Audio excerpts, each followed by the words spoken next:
नंगौ जोङो साननै सिगाङाव आसाम एसेम्ब्लिनि स्पिकार बिथां बिस्वजित दैमारिया बे एक्स एनडिपि रिलेटेड माखासे केसफोरखौ गेजेराव हाबसननानै जोंनि एक्स एनडिपि फोरनि माखासे माने बिबानगिरिफोरखौ लानानै बेयाव गावनि राजनिति सार्थनि थाखाय बे बाथ्रा बुंदों होननानै जों बेखौ मिथिनानै मोनदों। मानो होनना बुङोब्ला बिथाङा खुनु एक्स एनडिपिनि माने सोद्रोमाबो नङामोन आरो एक्स एनडिपिनि जेसेबांखिनि इस्युसफोर दं बिथाङा एक्सुअलि बेखौ माने मावनो हानाय बिथाङा अधिकार गैया आरो बिथाङा खुब लासिंसिं जादों सासे माने आसाम एसेम्ब्लि माने स्पिकार जानानै जोंनि एनडिपिनि इस्युसफोरखौ माने हाबसननानै गावनि आखाइजों मावनानै गावनि पलिटिकेल माइलेज लानो थांनाया बे खुब लासिंसिं जादों आरो। खुलुमबाय। जों दिनै एक्स एनडिपि वेलफेयार एस'सिएशन बे आफादनि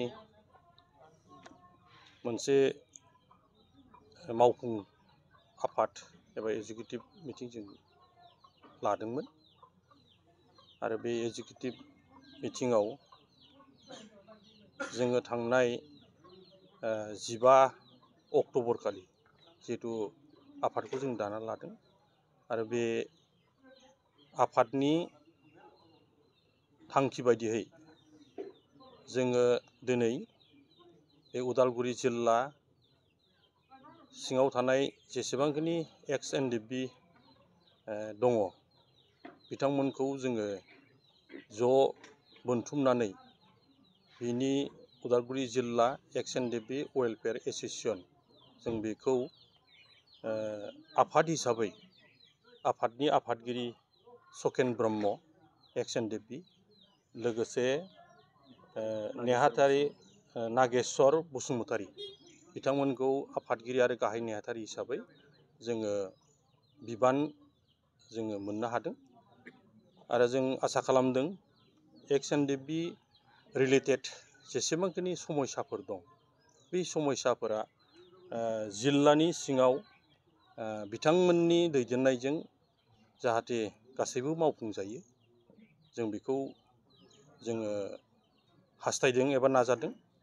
जिहेतु जोङो थांनाय नैबे 15 अक्ट'बरनि उनावहाय एक्स एनडिपि वेलफेयार एस'सिएशनखौ जों दाना लानायनि उनाव जोङो एनडिपि रिलेटेड जि बिटिआर सुक्ति 2020 मायथाइनि 27 जानुवारियाव जि जालांनाय बेनि दफा मथे 9.2 आरो 9.4 आरो 10.2 बे एनडिपि रिलेटेड बेखौ लानानै जोङो थांनाय 18 नभेम्बर खालि भारतनि नखर मन्त्रि मानव गेदेत अमित शाह बिथांनो जोङो गांसे मेम'रेन्डाम एबा गोसोखां बिलाइ होदों आरो बे गोसोखां बिलाइखौ हम एफेयार्सनि नर्थ इस्ट डिभिजननि एडभाइजार ए.के. मिश्र बिथांनि अफिसनि थ्रुयै बिथांनि आखाइजों जोङो बेखौ हम मिनिस्टारनिसिमहालागै जोङो दैथायहरदों आरो बेयावहाय जोङो थांनाय 2020 मायथाइनि सुक्तिनि उनावहाय जिहेतु एनडिपि जेसेबांखिनि रिलेटेड केसफोर दं दफाफोर दं बा जायफ्रा दिनै एक्स ग्रेसिया मोनाखै आरो जायफ्रा दासिमहालागै मा होनो रिहेबिलिटेसन मोनफुङाखै बेखौ बिटिआर सरकारनि मानव गेदेत प्रमद बर' आरो नि दैदेननाय आरो डिपुटि चिफ मानव गेदेत गबिन्द चन्द्र बसुमतारी बिथांमोननि दैदेननायावनो जिहेतु दिनैसिमहालागै बे मावफुंजानानै दंबाय थायो आरो जेसेबांखिनि जोंहा दासिमहालागै बे एनडिपि रिलेटेड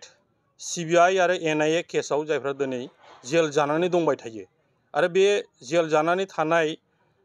फोरनि सायावबो जेसेबांखिनि अफिस आदालत बा मकर्दमायाव जि खामानि मावनो माने गोनां जादों बे खामानि मावनायावबो सम्पुर्ण भाबे जोंहा बिटिआर सरकारनिफ्रायनो बेखौ हेफाजाब होबाय थादों आरो बेखौ जों मिथिगौ आरो बेखौ लानानै नाथाय जोंनियाव माखासे जोंनि गेजेरनिफ्रायनो बेयावहाय गाव गावनि राजनिति मुलाम्फानि थाखाय गावसोरसो मावदों होननानै गोबां माने मिडियानि गेजेरजों ससियेल मिडियानि गेजेरजों दिनै मावबाय थानाय बाथ्रा बिथांमोना फोसावना लादों। नाथाय बे खोब माने दुखुनांथाव। एक्सुवेलि बेबायदि क्रेडिट पलिटिक्स थांनायखौ जों लुबैयाखै। ओंखायनो जों दिनै एक्स एनडिएफबि वेलफेयार एस'सिएशन हिसाबै बिथांमोननि बा जायफ्रा दिनै जेल जानानै दं, जायफ्रा दिनै गोबां केसफ्राव गोलैनानै दं, आरो जायफ्रा दिनैहाय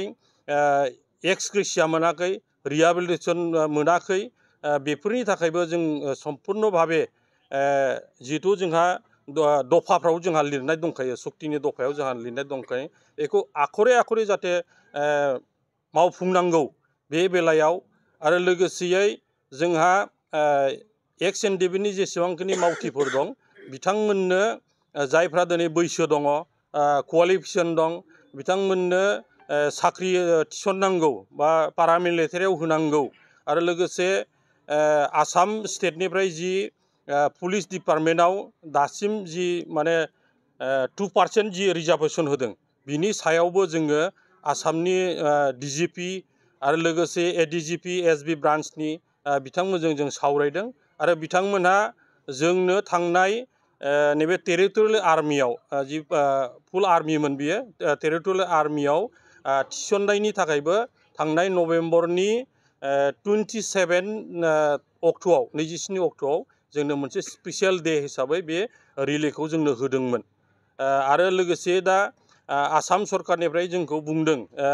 डिजिपि लोगोसे एडिजिपि बिथांमोना जोंखौ बुंदों जे जायफोरा दिनै आसाम माबायाव मा होनो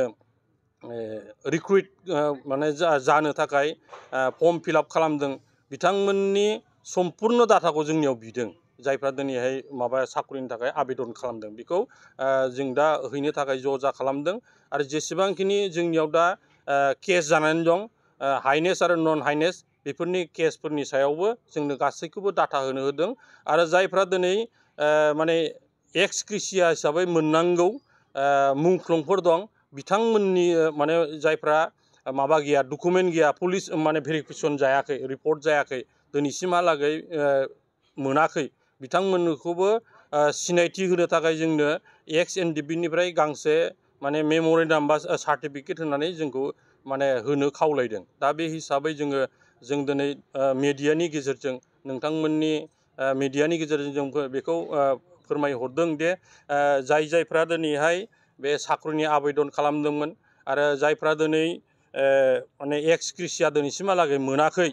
बिनि थाखायबो जों दिनै खामानि मावगासिनो दं। आरो बेखौ जोङो आसाम सरकारा बा आसाम सरकारनि जायफ्रा बिबानगिरि बिथांमोनहा जोंनो मावफुंनानै होनायनि थाखाय खोथा होनाय लेखा जोङो दिनै बे एक्जिकिउटिभ काउन्सिलाव जों सावरायबाय। आरो बिनि थाखाय सम्पुर्ण भाबे खामानि मावनो थाखाय जोङो मोनसे रिजलिउसन दिनै लादों। 2021 मायथाइनि उनाव जिहेथु एनडिएफबि रिलेटेड जेसेबांखिनि इस्युसफोर दं बा केसफोर दङ, बेखौ एक्स एनडिएफबिनि मावथिफोरानो दिनैसिमहालागै मावनानै फ्राय आधा आधि जोबफ्रामजोब्बाय। जेरावहाय जोंहा केसफोर दङमोन, बे केसा फ्राय 401 दासिमहालागै उइद्र' जाबाय। आरो जेसेबांखिनि एक्स एनडिएफबिफोरनो माने रिहेबिलिटेसन होनांगौ, दासिम 678 सा जोंहा दंबावो। आरो बे 678 सायाबो दा जोंनि मिथिनायाव आसाम सरकारनिफ्राय जोंनो मिथिहोनाय लके बेयो फाइनेन्स माने डिपार्टमेन्टआव हाबना दंहैयो। फाइनेन्स बे रिलिज जाबानो बे जोङो बेखौ होनो हासिगोन। आरो बेजों लोगोसे जेसेबांखिनि एक्स ग्रेसियाफोर दं, जायफ्रा दिनै भेरिफिकेसन जाबाय, भेरिफाइड जाबाय सरकारनिफ्राय, फ्राय बियो 400निबो बारा बे माने एक्स ग्रेसिया जों मोननो हाबाय। आरो माखासेया दा अन भेरिफिकेसन जानानै दंबाय थायो। आरो माखासे जायफ्रा भेरिफाइड जाबाय बिथांमोनखौबो होनायनि थाखाय जोंनो खोथा होदों। नाथाय बेखौ जेसेबांखिनि माने एनडिएफबिनि एक्स माने जायफ्रा दिनैहाय गोथां दं, जायफ्रा बिबानगिरि जोंहा डिपुटि चिफनिफ्राय लानानै EM फेरेंगा बिथांमोननि दैदेननायावनो जिहेतु बेखौ मावगासिनो दं सरकारा बिथांमोननो मावनो दायित्व होनाय हिसाबै दा बियो एक्स एनडिपि जेसेबांखिनि सोद्रोमाफोर दं बे वेलफेयार एस'सिएशननिफ्राय बेखौ मावबाय थादों दा बे मावबाय थानायनि गेजेरावनो जोंहा आसामनि स्पिकार बिथां बिस्वजित दैमारिया गावल' मावदों गावसो मावदों बिसोर मावाखै होननाया बेखौ मा होनो खोब लासिंसिं जादों आरो बे एसे पलिटिकेलाइज खालामनाय जादों बिथाङा नंगौ जोङो साननै सिगाङाव आसाम एसेमब्लिनि स्पिकार बिथां बिस्वजित दैमारिया बे एक्स एनडिपि रिलेटेड माखासे केसफोरखौ गेजेराव हाबसननानै जोंनि एक्स एनडिपि फोरनि माखासे माने बिबानगिरिफोरखौ लानानै बेयाव गावनि राजनिति सार्थनि थाखाय बे बाथ्रा बुंदों होननानै जों बेखौ मिथिनानै मोनदों मानो होनना बुङोब्ला बिथाङा खुनु एक्स एनडिपिनि माने सोद्रोमाबो नङामोन आरो एक्स एनडिपिनि जेसेबांखिनि इस्युसफोर दं बिथाङा एक्सुवेलि बेखौ माने मावनो हानाय बिथाङा अधिकार गैया आरो बिथाङा खोब लासिंसिं जादों सासे माने आसाम एसेमब्लि माने स्पिकार जानानै जोंनि एनडिपिनि इस्युसफोरखौ माने हाबसननानै गावनि आखाइजों मावनानै गावनि पलिटिकेल माइलेज लानो थांनाया बे खोब लासिंसिं जादों आरो नंगौ जाय एक्स एनडिपि बिथांमोनजों जायफोर दंहैयो बिसोर एक्स एनडिपिनि मावथिमोन नाथाय बिथांमोना पलिटिकेल इनक्लाइन जालांनायनि थाखाय पलिटिकेल बिथांमोना माने बिथांजों थांफानानै राजनिति माखासे मुलाम्फानि थाखाय बे खामानिखौ मावहैनायनि थाखायनो जों दिनै एक्स एनडिपि वेलफेयार एस'सिएशनखौ जों दिनै गोदानै पिउरलि जोङो एक्स एनडिपि रिलेटेड माखासे खामानिफोरखौ मावनो थाखाय जों दिनै बिबान लानो गोनां जादों